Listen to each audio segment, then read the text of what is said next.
Thanks for joining me in this course. My name is Matti Apoya. I'm a director of photography and a filmmaker here in Toronto, Canada.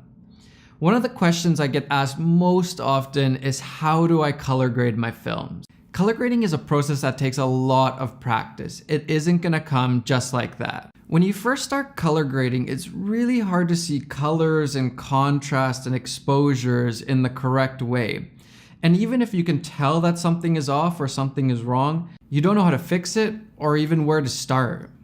And right off the bat, I'm gonna tell you that there is no magic bullet or special plugin that just you put it on and it's done and it's good.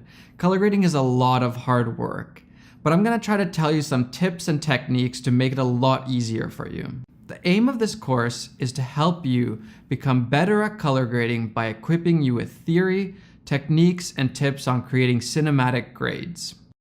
And once we have some of these tips and techniques, you really just need to practice, practice, and practice.